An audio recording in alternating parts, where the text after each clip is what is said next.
Hello, Munchkins. Welcome back to the channel. I hope you all are doing really great. My name is Ocean, your very own English master teacher. And आज के session में हम discuss करने वाले हैं मिचवेल the otter chapter से related सारे important questions. इस चैप्टर का एक डिटेल एक्सप्लेनेशन ऑलरेडी हमारे चैनल पे अवेलेबल है. एंड ये एक ऐसा चैप्टर है जिसमें से कुछ क्वेश्चंस काफी बार बोर्ड्स में रिपीट होते हैं. सो अगर ये चैप्टर आपके सिलेबस में है एंड बोर्ड्स में तो डेफिनेटली आएगा ही आएगा, and you want to know what are the questions that you can definitely get from this chapter, तो make sure करना कि इस सेशन को आप एंड तक जरूर देखो. और एंड तक जाने से पहले सबसे पहले वीडियो को लाइक करना है और चैनल को सब्सक्राइब करना है.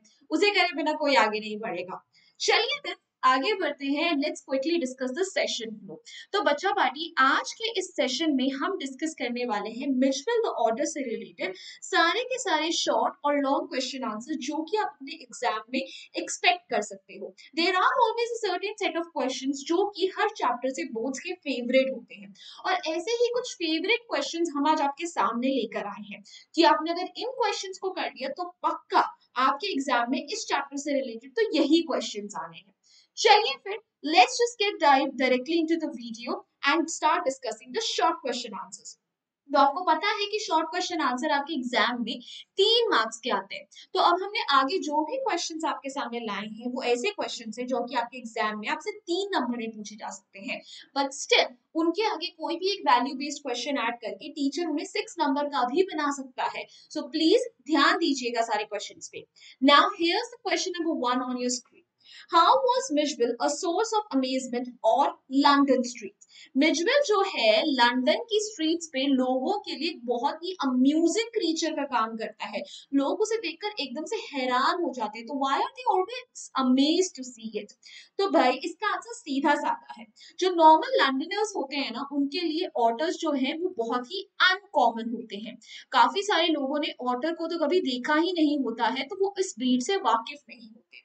तो जब भी हमारा ऑथर जो है ऑटर को घुमाने के लिए लेके जाता था, so people used to make a variety of guesses कि ये ऑटर जो है हो सकता है एक बेयर कब है, maybe it's a seal, maybe it's a walrus. तो डिफरेंट डिफरेंट ऐसे ना वो उसके लिए गेसेस लगाती थी, but no one was ever able to guess कि ये जो ऑटर है ना, ये एक्चुअली एक मतलब ये जो हमारा मिचवेल है ना वो एक ऑटर है. So that is why they were always amazed. Let's have a look at the answer now. So, Mitchell was a source of amazement on London streets because an average Londoner did not recognize an author. जो वहाँ के common लंडनर्स हैं उन्होंने कभी author को देखा ही नहीं था, तो उसे रिकॉग्नाइज भी नहीं कर पाते. The Londoners who saw Midge made different guesses about who Midge was. कि different Londoners हमेशा मिचवेल को देखकर different guesses लगाते थे कि शायद ये जानवर है या वो जानवर है. They guessed among other things that it was a baby seal, a squirrel, a walrus, a hippo, a beaver, a bear, cub, a leopard, and a brontosaurus. तो ये सारे के सारे एनिमल्स जो आपकी बुक्स में लिस्टेड है. अगर आप इनमें से कोई भी 3 या 4 भी मेंशन कर दोगे, इट्स गुड टू. तो ये सारे के सारे एनिमल्स जो है वो गेस करते हैं कि शायद मिचवेल है, but they were never able to guess that it was an otter. Alright, let's look at this question number 2 now. Why does Maxwell say the air hostess was the very queen of her kind? तो हमारा जो author है जब वो travel कर रहा था aircraft में मिचवेल के साथ, तो उसके सामने जो एयर हॉस्टेस थी she was very kind to him. तो वो उसे क्यों बोलते थे she was queen of her very kind? तो वो एक तरह की क्वीन की तरह उसे क्यों रेफर करता है? ऐसा क्या करा था उस एयर हॉस्टेस ने हमारे ऑथर के लिए? सो भाई जो एयर हॉस्टेस थी शी वाज वेरी कोऑपरेटिव. क्यों बाबा? क्योंकि जब हमारा ऑथर जो है एयर हॉस्टेस को पूरी कथा बताता है कि उसके पेट एनिमल के साथ ये हुआ था, he is very scared, so she offers कि आप जो है अपने पेट को अपने नी के पास ही रखो, you can keep it near your knee. ठीक है. एंड इस चीज को देखकर जो हमारा मैक्सवेल है ऑथर है वो बहुत ज्यादा इमोशनल हो जाता है.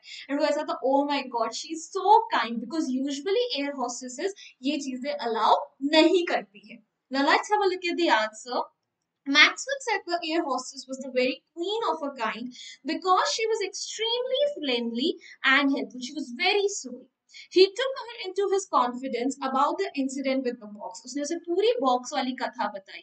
कौन सा इंसिडेंट हुआ था कि जब हमारे ऑथर ने ऑटर को उसमें बॉक्स में बंद करा था, तो बॉक्स में वो परेशान होकर उसे बाहर निकलने की कोशिश कर रहा था. He was also injured, the otter.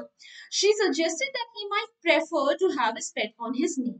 तो उसे बोलती कि ये काम करो, अपने पेट को अपने पास ही रखो. Hearing this, he developed a profound admiration for her, for she understood the pain of both the otter and its. ये सुनते ही उसे ये बहुत ज्यादा अच्छा लगा. क्यों? He was really impressed with the fact कि वो एयर हॉस्टेस जो है वो मैक्सवेल का और मिचवेल का पेन समझ पा रही है. Now, moving on to the next question. Give an example from the text to show that Mitchell is an intelligent animal. कि आपको टेक्स्ट से कुछ ऐसे एग्जाम्पल्स देकर बताने हैं कि मिचबिल जो है एक इंटेलिजेंट एनिमल क्यों है. भाई मिचबिल की जैसी कहानियां है ना पूरे के पूरे चैप्टर से, so he is definitely a very intelligent animal. How? ठीक है, पहली बात तो वो सिर्फ फर्स्ट 24 आवर्स के लिए ही हमारे ऑथर से थोड़ा दूर इनडिफरेंट बिहेव करता है, because he was just not sure कि मैं कहाँ पर हूँ, who this person is. But soon he became very friendly, and on top of it उसने बहुत जल्दी अपना नाम तक लर्न करना सीख लिया. एंड उसे एक ही बार बाथरूम ले जाने के बाद वो नेक्स्ट टाइम खुद ही टब में घुस गया, and he also manage to open the tap. तो ये सारी की सारी चीजें बताती हैं that Mitchell was very smart animal. Let's have a look at the answer now. So Mitchell's behavior and reactions to the circumstances throw light on the trait of intelligence in the author in general.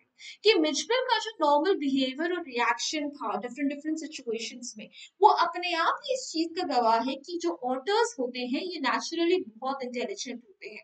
They have basic congeniality यानी they are very smart, they learn things very quickly. And it is portrayed in his behavior that it took him mere a day to shed his inhibitions. यानी उसका डर जो था, that he was not coming close to the author initially, तो वो एक दिन में ही गायब हो जाता है. And he familiarizes himself with the surroundings. वो आसपास की surroundings से घुल मिल जाता है.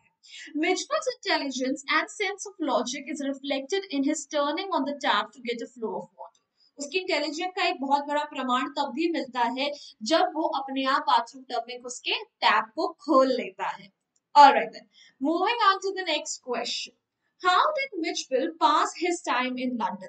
मिचबिल जो है लंदन में अपना टाइम पास कैसे करता था? सो मिचबिल जो है ना उसे मार्बल्स के साथ खेलना बहुत पसंद था, तो मार्बल्स के साथ खेलता था. उसने अपना गेम भी इन्वेंट कर रखा था पिंग पोंग बॉल का, जहां पे वो बॉल को एक साइड पे रखता था सूटकेस के, और वो दूसरे सूटकेस के साइड से जब स्लो होके आती थी तो उसे कैच करता था. Next he used to go on walks, and walks पर जाते हुए वो जो है बगल की प्राइमरी स्कूल वाली वॉल पे कूद जाता था, और जब वहां पे जाता था तो सारे के सारे बच्चे और टीचर्स उसे देखकर हैरान रहते थे कि ये क्या हो रहा है. So this is how he used to time pass his time in that.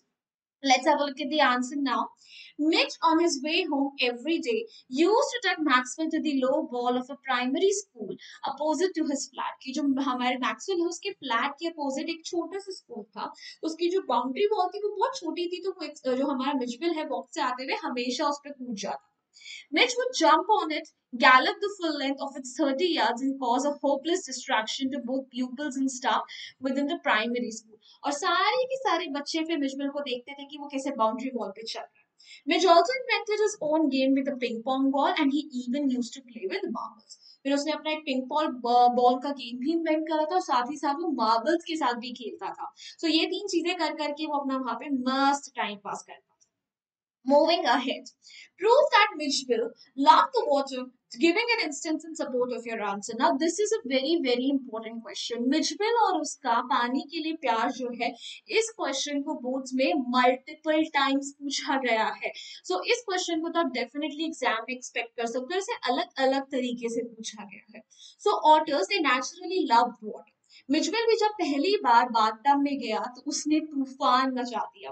वो हर ड्रॉप ऑफ वाटर को फैला रहा था. He made a lot of splish and splash, and he played around with the water a lot. And साथ ही साथ the author had to take him to the bathroom once. The second time he found his way himself to the bathtub. तो ये सब कुछ show करता है कि मिचवेल जो है, ऑटर्स जो है, उन्हें पानी बहुत पसंद होता है. Let's have a look at the answer now.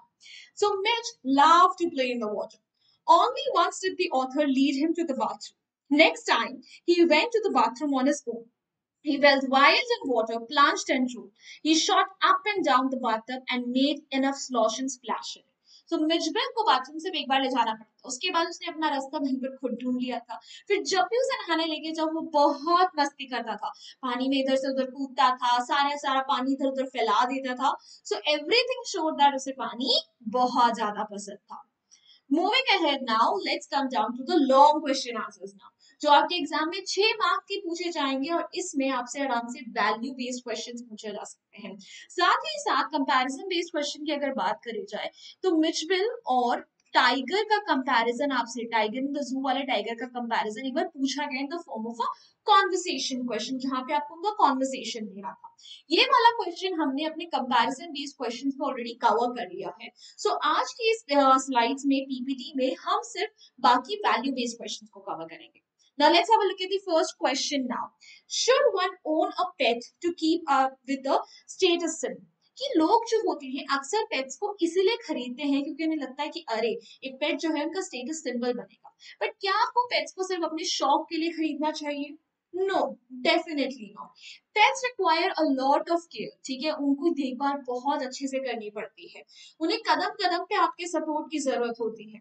और अगर आपके अंदर इतनी केपेबिलिटी नहीं है कि आप अपने पेट्स को अच्छे से संभाल सके तो आपको उन्हें अपने घर पर नहीं लाना चाहिए। हमारा मैक्सवेल जो है वो ऑटर की, हमारी मिचबल की बहुत अच्छे से देखभाल करता है। Even when the situations were very difficult, जैसे उसे एयरक्राफ्ट में ले जाना, वो तब भी हमारे ऑटर से फ्रस्ट्रेट नहीं होता है और उसके साथ बहुत पेशेंटली बिहेव करता है। And this is how one needs to behave with their pets. So if you do not have enough patience and if you do not have enough time to take care of your pets, you should not bring them into your home. Let's have a look at the answer now. Owning a pet is a lifetime commitment involving considerable responsibility. कि आप life time का commitment कर रहे हो, ये बहुत बड़ी responsibility एक पेट को लाना। The decision to acquire one therefore should be made by the whole family, otherwise it would end up being unworth. तो अगर आपको कोई पेट खरीदना है तो पूरी फैमिली की उस पर सहानुभूति होनी चाहिए, वरना पेट को ऐसा लगेगा जैसे वो पता नहीं कहाँ आ गया। In this story, Gavin Maxwell has very intelligently showed us that how a pet has to be taken care of, loved, and made a part of the family. इस स्टोरी में हमें पता चलता है कि कैसे गैविन मैक्सवेल जब एक ऑटर को अपने घर लेकर आता है तो अपनी बहुत प्यार से, केयर से उसे एक फैमिली का मेंबर बना लेता है। Maxwell, who brought home an otter, trying to find out its feelings and thoughts and tried to provide an environment suitable for its existence. जब ऑटर को है मैक्सवेल अपने घर लेकर आया तो उसने ऑटर को प्रॉपर फ्रीडम दी। He allowed the otter to do anything that he wanted. जबकि कई लोग क्या करते हैं, पेट्स को लेकर आते हैं और उन्हें घर में बांध देते हैं, विच इज वेरी रॉन्ग। तो अपने पेट्स को प्रॉपर फ्रीडम देनी चाहिए। He took care of him even when the situation was unfavourable, like flying him down to London. तो जब लंदन भी लेकर जाना था, बहुत अनफेवरेबल सिचुएशंस थी, स्टिल उसने ऑटर के साथ पेशेंटली बिहेव करा। Hence, it shows that a pet is more than just a status symbol, and one should commit to this responsibility only when you are ready. तो इससे पता चलता है कि एक स्टेटस सिंबल के लिए तो आप पेट को नहीं ला सकते, और इस रिस्पॉन्सिबिलिटी के लिए आपको तभी हाँ बोलनी चाहिए जब आप प्रॉपरली रेडी हो। Moving on to the question number 2 now. Why do you think the author was not friendly at first with the narrator? Can you relate this to the human nature as well? आपको क्यों लगता है कि ये जो author था, मिचविल था, ये इनिशियली जो है गैविन मैक्सवेल के साथ फ्रेंडली नहीं था? और क्या ऐसी ही कुछ क्वालिटीज हमें ह्यूमन बीइंग्स में भी देखने को मिलती है? सो जो ऑथर जो है वो नया नया मैक्सवेल के पास आया था, उसके लिए मैक्सवेल स्ट्रेंजर था, सारी की सारी सराउंडिंग्स बहुत ज्यादा स्ट्रेंज थी। So it was very obvious कि वो थोड़ा सा डरा डरा रहेगा, इंडिफरेंट रहेगा, and that's why he preferred to maintain his distance for a while. But once he got to know the surroundings and the person, he felt comfortable. उसने अपने आप ही closeness बढ़ा ली। और कुछ ऐसी ही हमें आदतें जो है ह्यूमन बींग्स में भी देखने को मिलती है। बिकॉज आप भी जब किसी नई जगह पे जाते हो तो आप एकदम से ना फेमिलियर और फ्रेंडली नहीं हो जाते, यू टेक योर टाइम। और तो आप भी लोगों को तभी अपना दोस्त बनाते हो जब आप उनके साथ कंफर्टेबल फील करते हो और उन्हें ट्रस्ट करते हो। So why not animals should have the same right. उनको भी तो हक है कि वो आराम से अपना टाइम ले before getting comfortable with someone. Let's have a look at the answer now.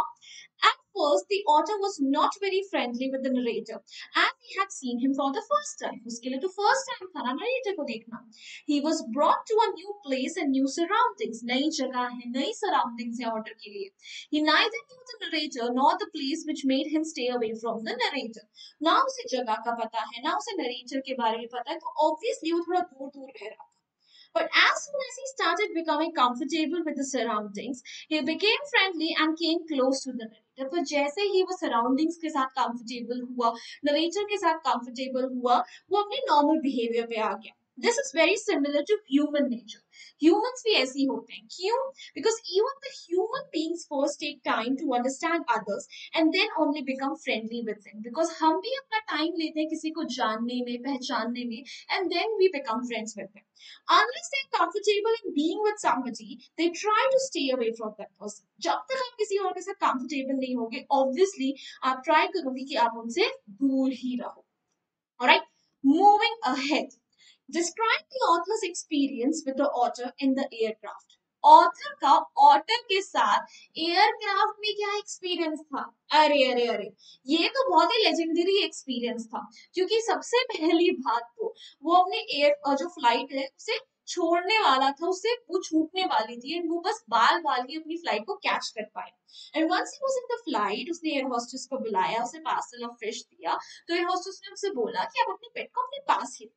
But जैसे ही बॉक्स खुला, जो हमारा मिचविल है वो उससे निकला और पूरे एयरक्राफ्ट में उसने हल्ला गुल्ला मचा दिया. Everywhere there was a chaos. एक लेडी चिल्ला रही थी रैट रैट, क्योंकि उसे लगा ये तो एक चूहा है.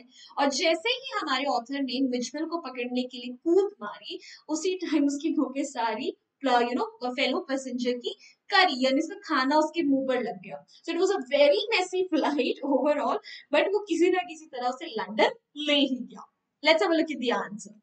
When the author reached the airport, the aircraft was waiting to take off. मतलब अब बस छूटने ही वाली थी. He rushed in. He covered the place with newspaper, gave the parcel of fish to the air hostess for the order. उसने जल्दी से नीचे newspaper बिछाया, air hostess को बुलाया और उसे fish दी author के लिए. She cooperated with the author and advised him to keep the pet on his knee. उसने बोला कि कोई बात नहीं, अपने author को अपनी knee पर. But soon Mitch was out of the box. He disappeared very soon. वो जल्दी से बॉक्स से निकला और गायब हो गया. Suddenly there was chaos in the plane, और पूरे प्लेन में chaos मच गया. There was quacks and shrieks all around. हर जगह हल्ला गुल्ला मच रहा है. A woman cried, a rat, और एक लेडी को क्या लगा? वो तो एक चूहा है. The author saw the otter beneath the legs of an Indian. Author को otter कहाँ दिखा? एक Indian के legs के नीचे. When he tried to catch the otter, his face got covered in curry. और जैसे ही उसने उसको पकड़ने की कोशिश करी, उसके मुंह पे सारा खाना लग गया. The air hostess assured him that she would find the otter. The otter returned to his seat, and after some time, the otter came to him and sat in his lap. तो air hostess ने बोला, बैठो, मैं आपका पेट ढूंढ के लाती हूँ. और वो जैसे बैठा, थोड़ी देर बाद खुद ही मिचवेल वहां. So overall, the narrator's first flight experience with Mitch was messy and chaotic. तो भाई कह सकते हैं कि पूरा का पूरा जो experience था उसका बहुत messy था, बहुत chaos भरा था. So alright guys, these were all the questions I had in store for you. And अगर आपको ऐसी ही प्यारी प्यारी videos के reminders, BTS सब कुछ चाहिए, so बच्चा party, the link for our Telegram channel is in the description box. Go ahead, join our community over there. And if any of you would like to reach out to me personally, कोई issue address करना है, तो this is where you can find me. Feel free to ping me over here. And let me tell you, I have also started a separate English का shorts channel for you, जहाँ every week I put up shorts to help you with the grammar, vocabulary, and give you some amazing tips and tricks. उसका link भी description box में है. Go ahead, check that channel. And if you enjoyed this video, found it helpful, make sure you hit the like button. Do not forget to share it with your friends and subscribe to the channel if you haven't done yet. Bye bye guys. Hasta la vista. फिर मिलेंगे पढ़ते पढ़ते.